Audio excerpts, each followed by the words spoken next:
Welcome to the senior planning meeting for the class of 2021. My name is Melissa Gibson. I am one of the counselors here at Portola High School. Thank you so much for joining us today. It is 4 o'clock, so we're going to go ahead and get started, and there may be some more people trickling in, but we will go ahead and get started.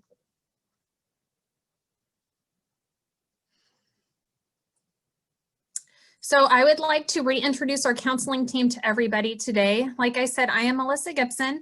I work with students with the last names A through Gut. Miss Eprez works with students with the last names Guz through N.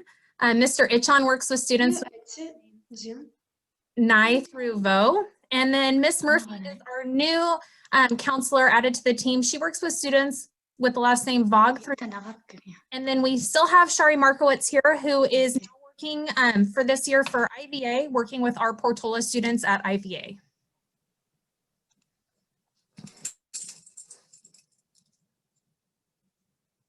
So today, this is a brief overview of what we're covering today. Everything is going to be online. We will be posting on our website. So if you missed something today, don't worry, you will be able to catch that information. Today, we're going to be going over college application details and tips. We're going to be going over using Naviance and then adding some resources to help you guys through this process. So now I would like to introduce Rashmi Kinney, who is our PTSA president for this year. Rashmi.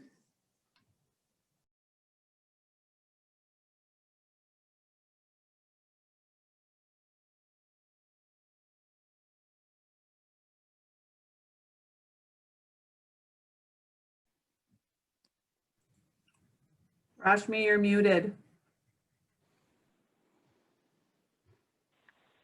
Sorry, can you hear me? Can you guys hear me? Yes. No? Okay. All right. So I'm Rashmi, I'm the PTSA president. Just to give you a little information on what the PTSA does here, we help support programs for the students.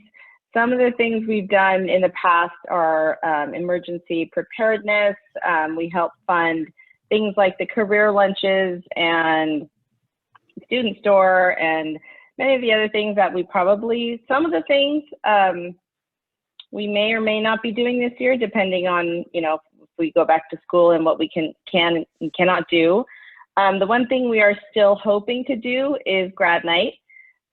So if you have not signed up already, just you can email me at the email address right there, or you can go to the website. We don't know exactly where we're going to do it this year. We don't know really what's going to be open yet. So we don't know where it's going to be. I know that we took a poll of the students last year and they picked a few options, but like I said, we're hoping to do something. We're planning on doing something, but we just don't know where. So if you have not already bought your grad night tickets, please do so. And if you haven't already joined the PTA, you can do that through the website as well. Hopefully you can join and donate because we can't fund things for the school and we can't help the school without your support. So, and any other information you need on the PTA, you can just go to the website or you can email us. That's it. Thanks. Thank you, Rashmi. So now I'm going to introduce Maureen Muir, who is our mental health specialist on campus. She is with us full time, and so she is going to go over a few slides. Hi, everyone. What I'm going to just briefly talk about is mental health related, which is very different than the rest of the presentation, but I feel so grateful that here at Portola that we do have a big focus on mental health and wellness for our students, especially if you just thinking about the last 6 months and what everyone has gone through, what everyone's experience has been different. There's a lot of loss, grief going on with everyone for lots of different reasons. So it's very important, especially right now, that we are checking in with everyone, with our students, with parents, about mental health issues. So just a little brief about what I do before I kind of have two questions or two things I'm going to talk about. Here at Portola, a lot of what I do is crisis assessment. So checking in with students on safety concerns, whether mental health, depression, anxiety, suicide related, things like that. So I do a lot of assessments. And then I also I am a licensed therapist, but I do not provide any sort of intensive ongoing therapy. A lot of what I do is, like I said, assessing, meeting with students, finding out what's going on, and then working with families, working with parents on linking to outside services to make sure that students are being supported at school, but also at home as well. So that is kind of what I do. So if you're thinking right now, Ryan, can you put up the first question? So you all, you have 12th graders, so you are kind of looking at your last big year with them. They've been, with you in your house for the last 17 years. Probably the last 6 months has been crazy. Good, bad, ups, downs. If you had a child that was struggling with some mental health issues, they probably have escalated. Maybe you had a child that had nothing and some things have come up. There's definitely a broad spectrum going on with students that we're already seeing. But I think this is a good time for you as a parent to kind of just have that internal check-in with yourself, with your spouse, with your family, to just look and see, ask yourself, have I done enough to prepare my child to launch out of my house, to leave high school, to go into the world, to college, whatever their next step is. But you have from now until June, or maybe a little bit longer, to work on those kind of maybe basic life skills that we know our kids need or our teens need when they leave your house. And so this is kind of a good time to check in to see what they can do themselves, and maybe work on a little bit kind of backing off as a parent on things that we want to do for our kids. I am a parent myself. I know that there are things that I want to do to make their life easier, but I also need to step back because I'm not going to be with them every moment once they leave my house. And so it's important to think some of those basic skills, like, can they make food for themselves? Can they clean after themselves? Can they communicate with others outside of the family? Some basic things like that that a lot of colleges are realizing students don't have and are kind of coming to college a little bit ill-equipped with some of those basic life skills. So it's important for you to kind of be thinking about things that you could possibly do differently this school year. Ryan, can you go to the next question? So at the same time, are you doing enough for yourself? Like I said, if you have one child, if you have 4 children, whatever you have, you've had a lot of time with them over the last couple of months. Most parents' self-care, whatever that looks like, has kind of become non-existent. But maybe the time, or now we know that the time is coming in a couple of weeks where students are going to be going back to school in different capacities. So you might have a little bit more time to yourself to kind of realize, I have to take care of myself, because if we are not mentally well as a parent, we cannot be there for our child like they need us to be. Like I've said in a couple of my other talks before, our job as a parent is to set the limits, and our teens' job is to push the boundaries, question them, but we have to set the limits and be strong with them. And we cannot do that if we are not well ourselves. So it's important that we kind of check in with ourselves and find out what works for you as a parent. Ryan, you can go to the next one. So my main thing is we have resources. I'm only one person of this huge team of counselors here at Portola. We are here to help. But the problem is we don't know if your child needs help if you don't tell us, if they don't come forward and tell us. Especially right now, we don't have as much access to them. They can't walk into our offices like previously if they were struggling. So please reach out to us. My email's there. You can reach us in a million different ways on the website, our Instagram, anything. Please reach out to us if you need any help, if you need resources at all. So enjoy the rest of the presentation. You got a lot of really, really good information coming your way. Thank you. So as many of you know, the class of 2020 was Portola's first graduating class, and learners from the class of 2020 took an end-of-year survey in the spring, in part to provide information on their post-secondary plans. And based on self-reported data collected from over 400 respondents through Naviance, over 94% of seniors committed to post-secondary enrollment at a 2 or 4-year college or university. As you can see, the breakdown between 2 and 4-year schools is 33% for 2-year and 61% for 4-year. The vast majority of Portola seniors who enrolled in a community college chose to continue their education at Irvine Valley College. Most of our students are familiar with IVC, being that it's our most local community college, and many students have taken a course through IVC during their time here at Portola. Community colleges such as IVC often have alliances with UCs that facilitate transfer upon completion of certain requirements or programs, which we'll discuss more later in this presentation.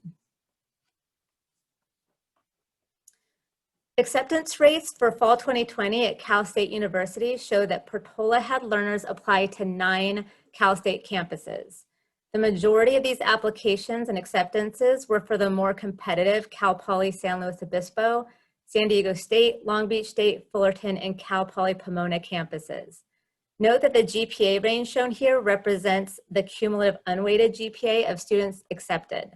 Learners can find their unweighted GPA in Naviance, and later on in this presentation, we'll go over how to find their weighted GPA as well. So Portola had learners apply each of the 9 UC campuses last year. The class of 2020 sent over 100 applications to each of the UC Berkeley, Riverside, Davis, and Santa Barbara campuses. Half or more of responding seniors applied to UC Irvine, UCLA, and/or UC San Diego. It's notable that the Portola class of 2020 acceptance rates were higher than the overall freshman acceptance rates at many of these schools. For instance, 37% of Portola students who applied to UC Berkeley were accepted, while the overall freshman acceptance rate at Berkeley was 20%. So hopefully this data can provide some insight into schools learners may not have considered before, their acceptance rates, and the GPA profiles of prior Portola students admitted. So some important deadlines coming up in the college application process. On October 1st is the earliest date to complete the FAFSA and CSS profile. IBC Freshman Advantage app opens. October 1st is the earliest date to, October 4th begins the submission period for Cal State University schools, and November 1st through 30th is a submission period for UC schools. So this is just kind of a timeline of important deadlines for the college application process.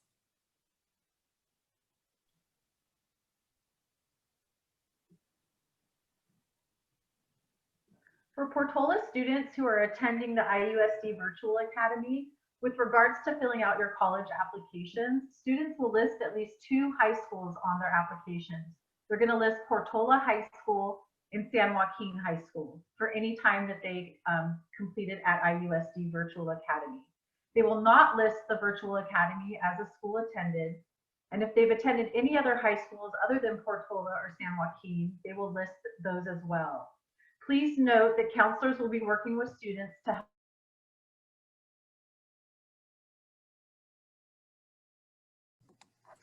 Sorry, you're mute.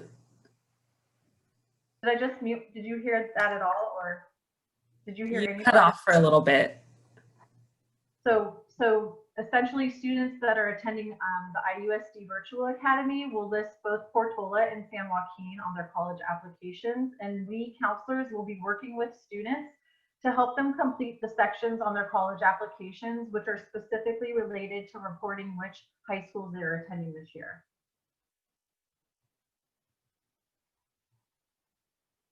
As the largest system in higher education campuses throughout the state and serve more than 2.1 million students annually, and transfer nearly 80,000 each year to the University of California and California State University systems. Irvine Valley College is one of 2 colleges in South Orange County Community College District, the other being Saddleback College in Mission Viejo. Orange Coast College is part of the Coast Community College District and is located in Costa Mesa.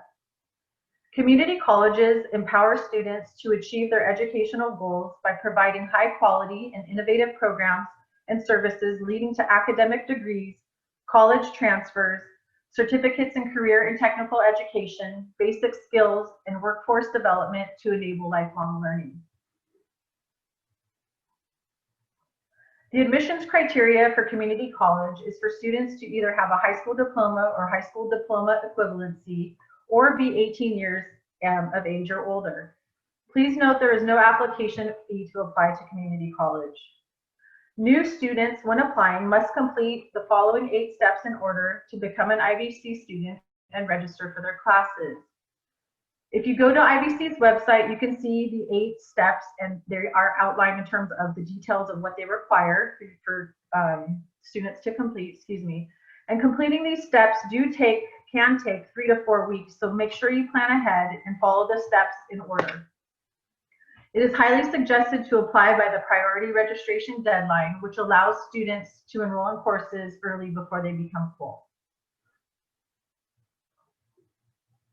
The Irvine Valley College Honors Program is designed to meet the needs of academically talented and highly motivated students. In order for students to be eligible for the IVC Honors Program, they must have a minimum 3.25 unweighted GPA or a minimum SAT score of 1260 or a minimum ACT score of 28. The Honors Program offers eligible students access to many of the following opportunities: small seminar-style honors classes, guaranteed priority admission review at many transfer institutions, including UCLA and UCI, dedicated honors scholarships, dedicated honors counselor, and priority registration for classes, just to name a few. 2 of the most popular transfer agreements available to IVC Honors Program members are UCLA's TAP and UCI's Transfer Honors to Honors programs. The transfer rate to UCLA for students who complete the honors program is significantly higher than those of non-honors or freshman applicants.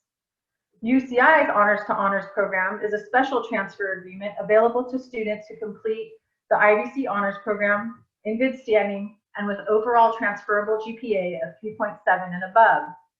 Eligible students will receive early admission to UCI's honors program.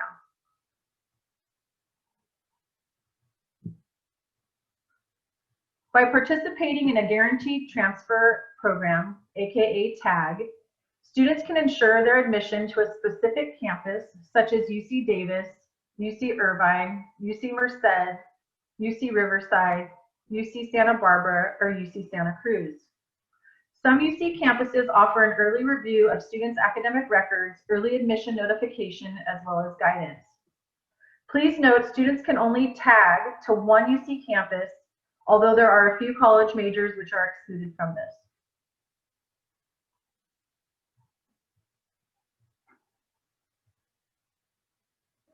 The IVC Freshman Advantage program is designed for students who have never attended college, and students within this program are given the opportunity to apply early, receive an early freshman advantage registration time, and enroll in courses ahead of most currently enrolled IVC students.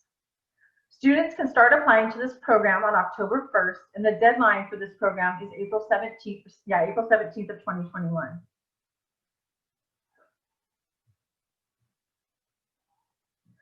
So this slide here is a quick glance of the UC campus application data for freshmen that applied fall of 2020. Please pay particular attention to the outline area in red. Perhaps the slide needs to be clicked again. Maybe not.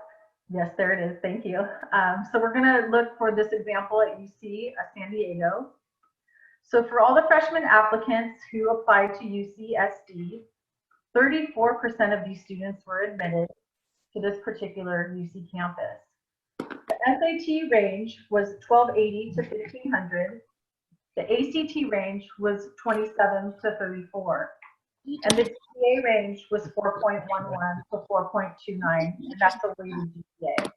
This is, I want to get rid of this column. And then the following slide, you want to get rid of these? this is a quick glance of the UC transfer application data for students who applied from community college for fall 2020. A little dash to it? Again, paying particular attention to UCSD.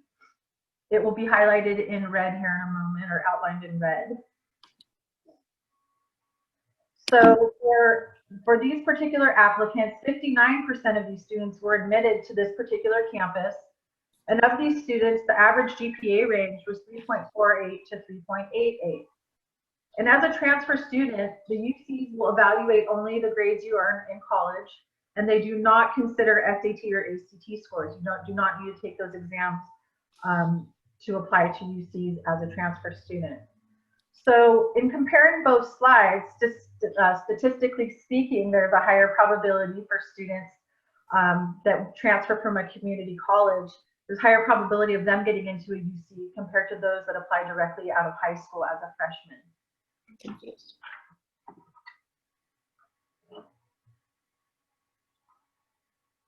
All right, thank you, Shari. So I am going to be talking now about Cal States and UCs. So for Cal States, the window to apply is October 1st through December 4th, and the website to apply is down below. So for the Cal State application, the details for that, you use one application for any of the 23 campuses. So it's so it's $55 fee per campus, but students who qualify for fee waivers can apply to up to 4 CSUs for free. There is no need to submit official transcripts or AP scores when applying. You must self-report your grades and AP scores, and you will be required to submit your final transcript and AP scores once you commit to that school. The CSU system, as of now, is temporarily suspending the use of ACT and SAT examinations in determining eligibility for all CSU campuses for the 2021-2022 academic year. There you Oh, for UCs, there are 9 campuses and 1 application. Applications are open now, and the submission period is November 1st through the 30th. So the UC application is a little different than the Cal State application. You use one application to apply to any of the 9 campuses. It's $70 fee per campus, and students who qualify for fee waivers due to family income can apply to up to 4 UCs for free. As well, there's no need to submit official transcripts or AP exam scores when applying. You will be self-reporting your grades and AP scores, and you will be required to submit your final transcript and AP scores once you commit to that school. They do have a test optional policy. All students have the option of submitting at ACT or SAT scores. However, students will not be penalized in the admissions review process for not submitting ACT and SAT scores. And as of now, students will no longer be required to submit the SAT essay or ACT writing test. So something important to consider for UCs, they look at students holistically. So they really take a holistic approach when reviewing the application, which means they really look at everything that the students are doing inside and outside of school. So there are different categories, and it's really important for students to list any activities and awards that they are doing.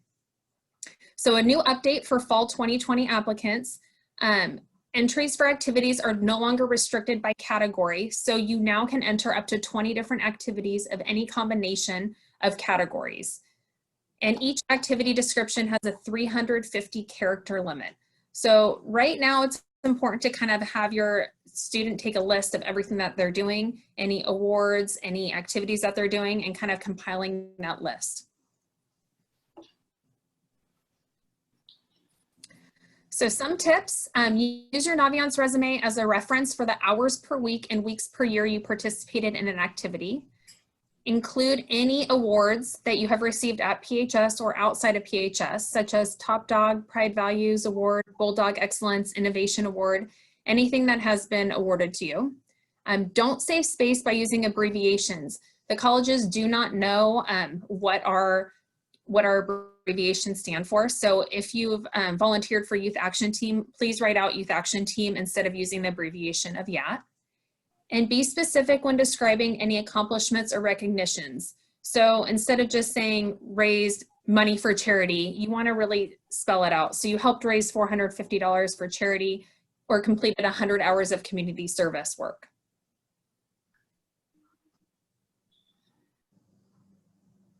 Okay, and so thank you, Ms. Gibson. I'm going to be talking about the private and out-of-state application process. Out-of-state schools. So for private and out-of-state schools, there are 3 types of applications that are utilized. There's the common application, also known as the Common App, the coalition application, and then there's the individual application. So these are going to be for specific colleges such as MIT or Georgetown who use their own application platform. The most common application is actually the Common App.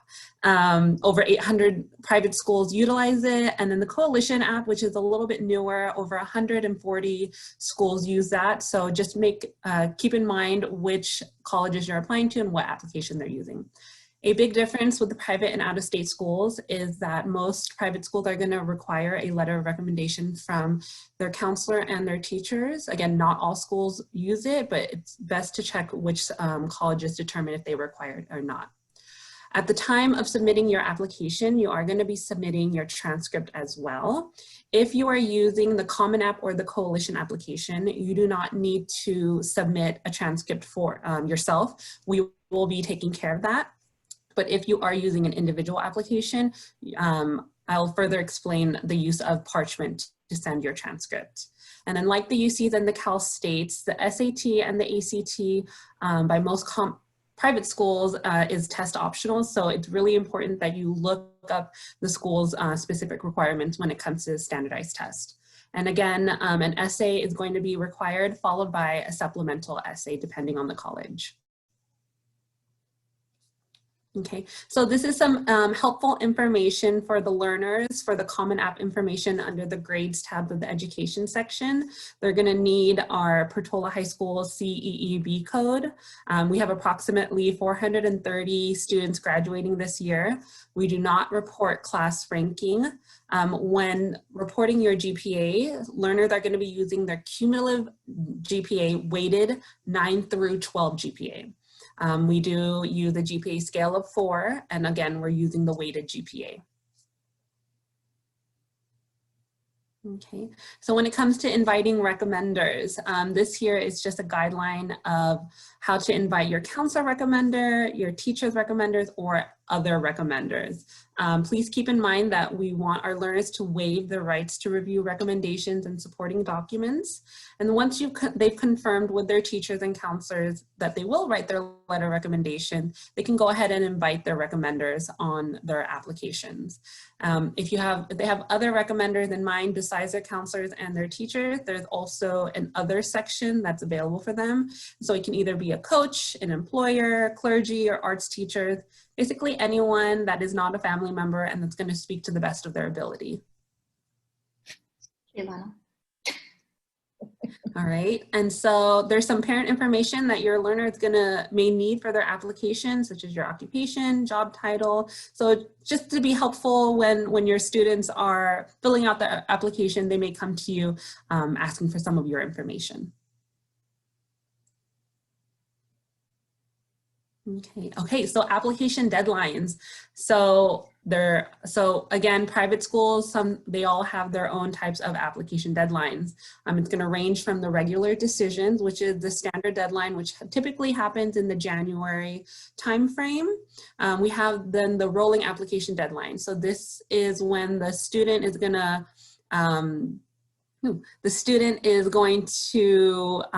send off all of their information, and the schools will consider the application once they've received all of the information, and then you'll typically hear back from the school 2 to 3 weeks after you've applied.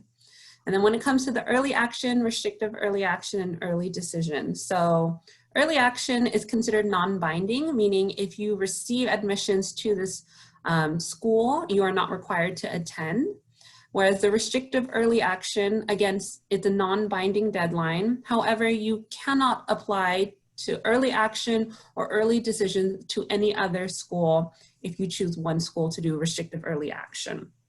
And then the early decision, which is a binding decision, meaning if you are admitted to this school, you must attend that college. So example of why you would do early decision is that it's your dream school, you're really set on applying, and if you get in, you understand that you're not going to be applying to any other schools once you've been admitted. So this is typically going to be that November 1st deadline.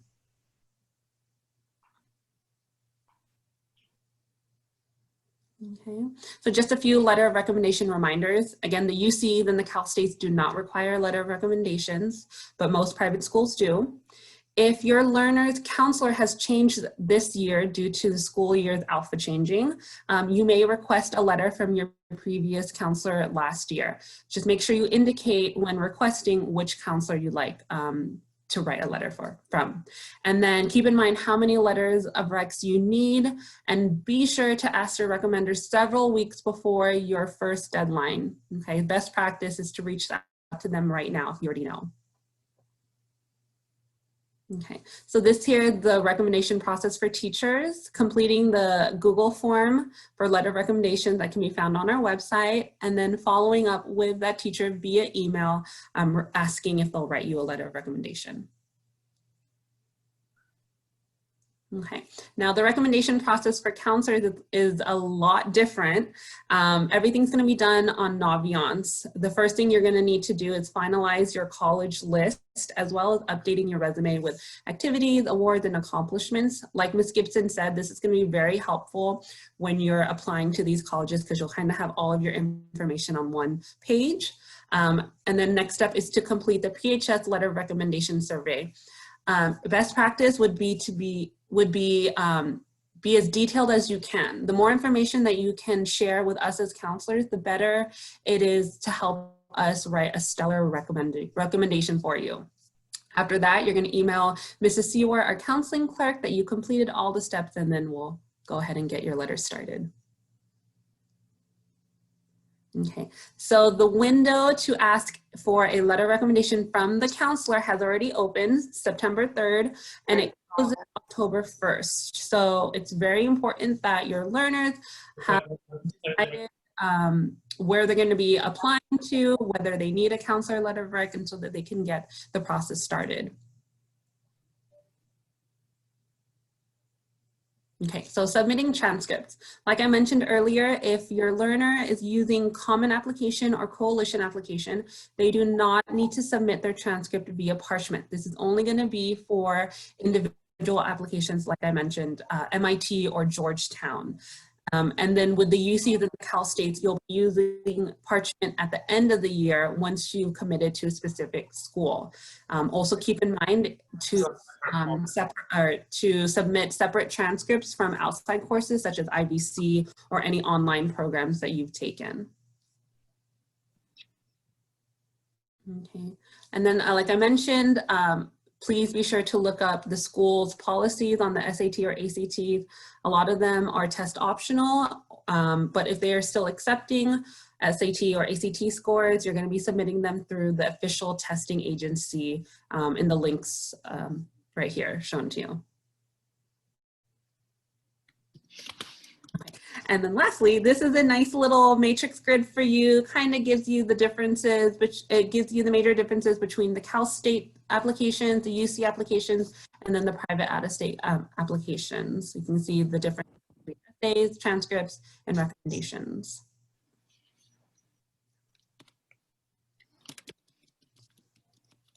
Okay, and I'll pass along to Ms. Rengifo about how to pay for college. Hello, thank you, Ms. Epres. So now we're going to talk about the money part of college. So if you look at this first graph, you can see the tuition and fees for the 2018 school year. We have IVC, Cal State Fullerton, UC Berkeley, and USC. So you can really see the difference between a community college all the way up through a private school, resident versus non-resident. One thing to note is when you see the sticker price of a university, that can be drastically different based on a few things we'll mention later. So don't let that number scare you right off the bat.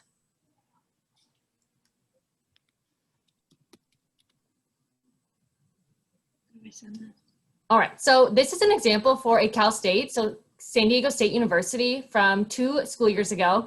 You can see the different costs related to if you live on campus, off campus, or if you happen to live with your family, if you're lucky enough to live close to a university. So you have tuition and fees, room and board, books and supplies, and other. So tuition is going to be the same for all 3, but where you can drastically save money is if you live at home versus a dorm. So if that's the big difference you'll notice between living on campus, which is approximately $30,000, versus off campus is potentially $12,000.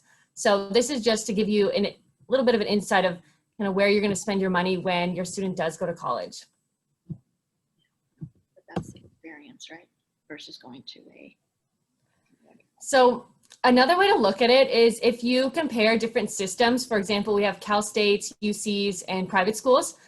You can see a lot of differences in price right off the bat. So Cal State Fullerton, for example, is approximately $28,000 with total expenses, including tuition, room and board, etc.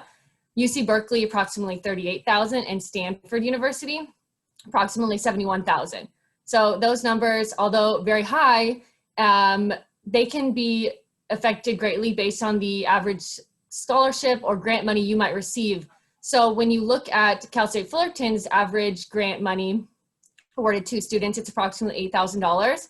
UC Berkeley is approximately $18,000, and Stanford approximately $51,000.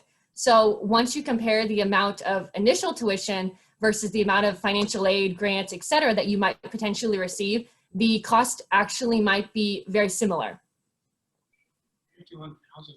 So this is just a different graph with the same information, but when you look at the total cost of each of these institutions based on the total cost with tuition, room and board, et cetera, and the amount of scholarship or grant money you might receive, the final expense is very similar to all 3, approximately $20,000 for the Cal State Fullerton, UC Berkeley, and Stanford is the remaining money that you would have to pay after the scholarships. So the actual 3 costs are very similar. So that's the main idea behind the financial aid piece. Although the sticker price can be dramatic, once we look at scholarships and financial aid, the final price is usually a lot different. So you hear that? Mm-hmm. So again, this is for Stanford, the average net cost. This is from a couple years ago, but still very relevant. So if your family income falls in one of those categories, this is how much you can expect to pay from Stanford. So if you make approximately $0 to $30,000, you would have to pay them $0, all the way up to $110,000, et cetera. So each university is going to have different net cost, and all of this information can be found on their financial aid website of individual universities. So we highly suggest when you do have your college list to look at the university's website to see what your net cost might be. So this is Stanford, for example, but you might want to go to another school. Every school will have something similar to this on their website, the financial aid portion.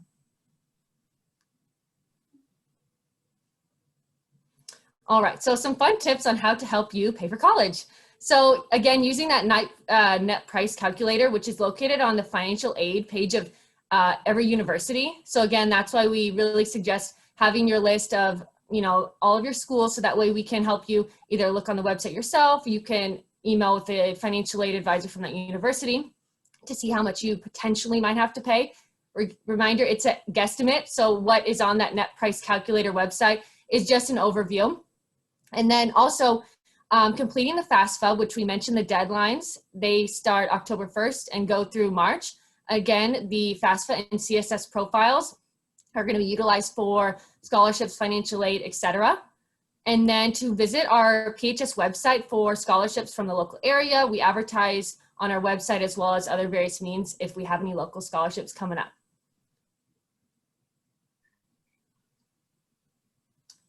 So the FAFSA, the free application for federal student aid. You can see the website right there. That opens October 1st. So make sure you start that process earlier than later, just because there are many things that you'll be filling out on that application. This application allows you to qualify for federal aid, which you don't have to pay back, which is awesome. And a lot of schools will use this FAFSA application to help with their own financial aid that is given through the individual institution as well. So you don't want to miss out on any opportunities from either money from federal aid or from the institution.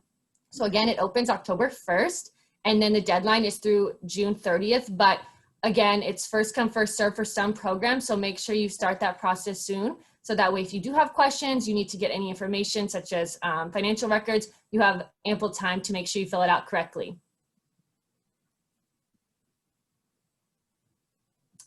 So another financial aid profile is the CSS profile. This is similar to the FAFSA, but it's only used for approximately 400 universities.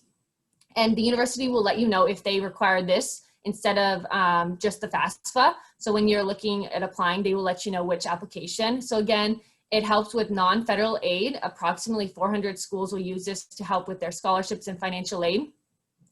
When you submit this, it costs $25, but you can request additional reports for $16 if you apply to more than one school that requires it.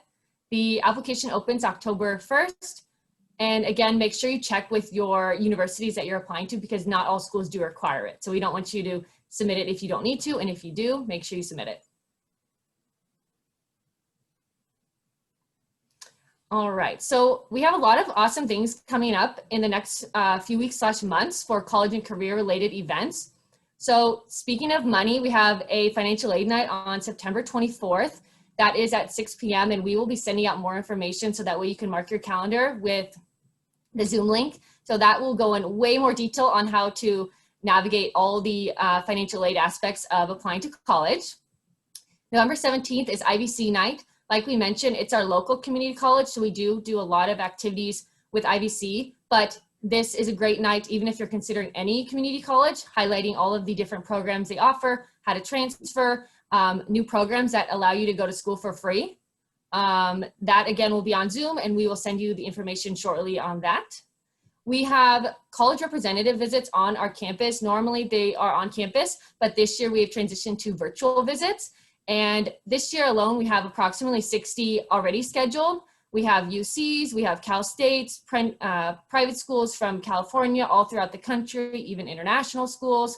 We have some community colleges and trade schools. So a plethora of different schools. If you are interested in just learning about the process of the applications, majors, etc., definitely it's a great time to chat. They occur when students are not in class, so you don't have to miss school or anything like that. You can ask one question, 20 questions, or just sit back and relax and listen to what they have to say. We have a couple college search workshops coming up on 9/28, so September 28th. There are 2 workshops. One is how to search for colleges, just kind of help fine tune your college list if you're still concerned about adding schools on your list. And then the second is a college essay workshop. So if you're going to be using Common App or Coalition and your school requires an essay, this would be a great opportunity to help learn from a university representative. They will be explaining the essay writing process as well as what they look for when they read the applications. So that would be really good if you're going to be considering Common App / Coalition schools that will require an essay. And then lastly, throughout the next few weeks / months, we're going to be hosting college application workshops. They're kind of like drop-in office hours that you can come ask questions about any of the applications. So if you're applying to UCs, Cal States, etc., and you have some specific questions that pertain just to you, you can drop in, get help on which box to check, which class to fill in, etc., or just get an overview of the application process itself. Again, for all of these workshops, we will be sending out information with the information on Zoom links, so that way you can sign up and make sure you attend.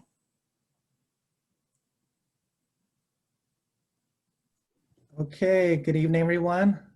Hope everyone's hanging in there. I just want to show you some resources that we have available to our seniors already. And one of them is the College Application Resource Guide. And so the purpose of this resource guide is basically to have a one-stop shop for everything college app related, because I understand how stressful it is. And with us not being able to meet with our students personally, hopefully this can be a good way for our students, our seniors, to access this information.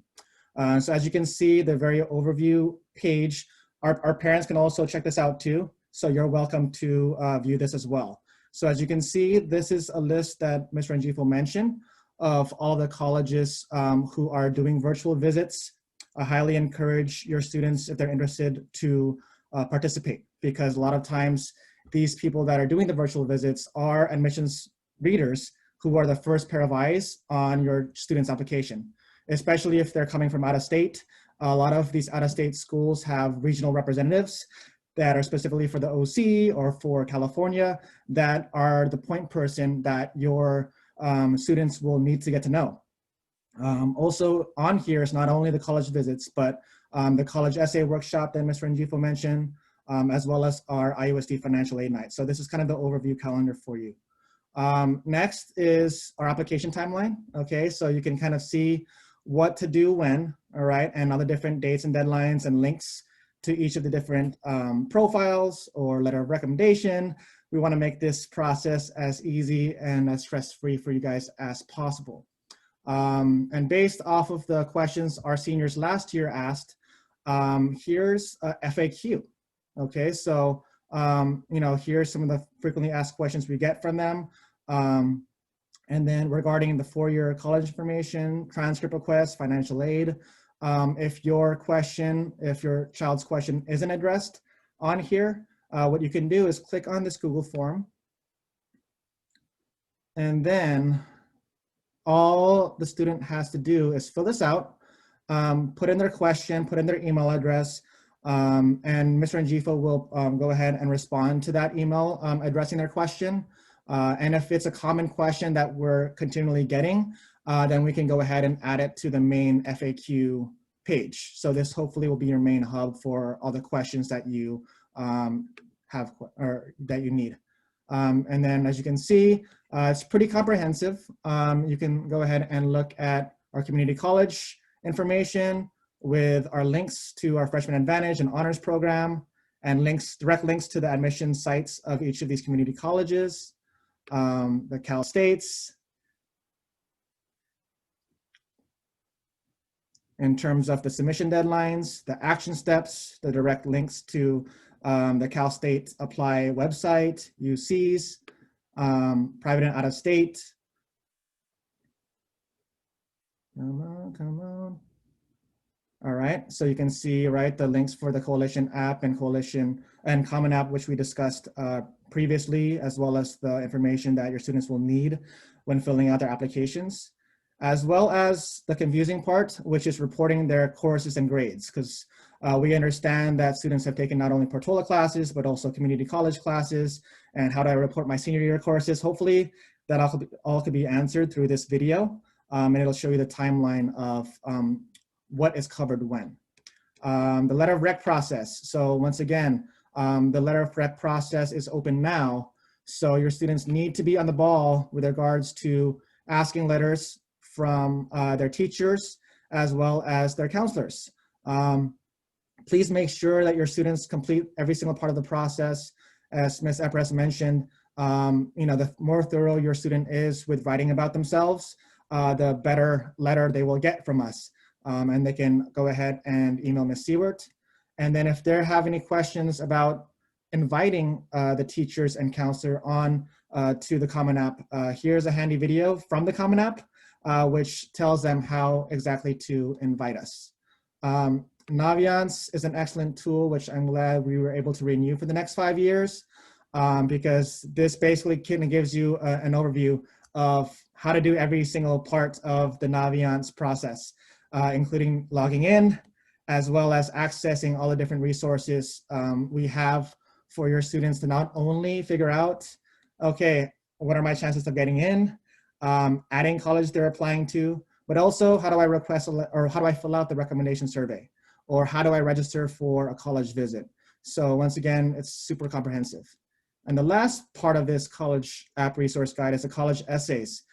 This is the most difficult part of the application process, which I hope your students have been working on diligently over the summer. I know it's been something that's been covered in their English classes spring semester, but other than filling out your personal information, this is something that they'll really need to focus on. And the College Essay Guide is a wonderful resource to not only help them and guide them with regards to what to look out for, how to write their letters, not their letters, but their essays in an engaging way, as well as the supplemental questions. So this is a really good resource. And then the thing I will also mention is how awesome Naviance is. So all the data that you saw earlier with Ms. Murphy, you can access all that data here. So once the student logs on to Naviance, you can see all of the visits that are coming up and register for them right here from the homepage. Okay, so tons of schools that are visiting us virtually. And then also in terms of the all the information that they need, my stuff, resume, this is where your students will need to, extend my session. Come on. Oh, let's go back here. So let's see, hopefully I don't get kicked out of here. Okay. Let me go ahead and log back in. Portola High School. And this is the login process, ladies and gentlemen, just so you're aware. And so if you go back here to my stuff, resume, then you'll get a chance to input all of your accomplishments and awards. And then if you go to my surveys, surveys not started, that's where you get access to the letter of recommendation survey, where you can fill out all of your personal information that the counselors will use to write your letter. And the last thing I want to point out for the this is the chances. So let's look at a popular school, UCLA. So click on here. So when I look at the overview section of UCLA, once it loads,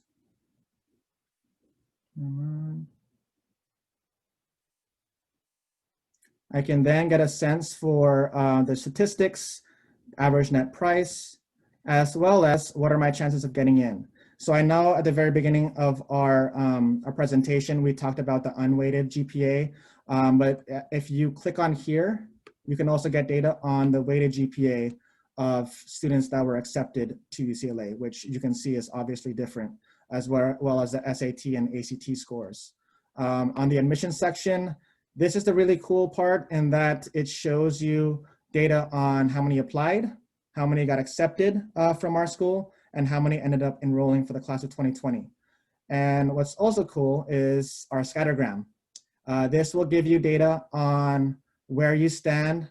And so this is me right here, the little blue dot. And what the average SAT scores and ACT scores are and GPAs of students that have gotten denied, waitlisted, or have gotten in. And you can toggle this by weighted and unweighted GPA, as well as the SAT and ACT. So an excellent resource that will help you balance your college list and make sure that you're not overly ambitious with your list. All right. And then if your child has any college app questions, as we mentioned prior, this is basically the tiny URL which they can ask any questions that they have. Mr. Rangifa will get to them and we'll add it to the college app resource guide. And then I think the last part of it is just making sure that your child does his or her research. So go on those visits. They also have information sessions at each of their school websites. So I recommend going to the school's website, seeing if they have an info session so you could get more information. And that's a good way for students to not only ask questions and be on their radar, but also have more data or information to write on their essays of why they want to go to their school. Some of them have informational or evaluative interviews with alumni that students can be a part of either before applying or after applying. So that's another thing to do your research on. And then really heavily use Naviance to create that balanced list. Unfortunately for this class, you have the data from our recent graduates, and that can be, I'll give you a good estimate in terms of what your chances are of getting in based off your academic profile. And then final tips, Okay, so make sure that you're providing the parent information piece so they do not have an excuse to say that they haven't done their application yet. Mark your calendars to attend various college and career events. Case in point, our financial aid night, which is going to be very important.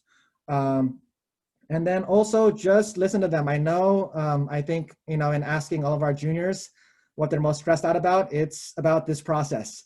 And so it's important that they have a lifeline in you to be able to listen to them, calm their worries. They're going to be okay wherever they end up going, and not have this be, a make or break situation to where they won't succeed if they don't get into Stanford or Harvard.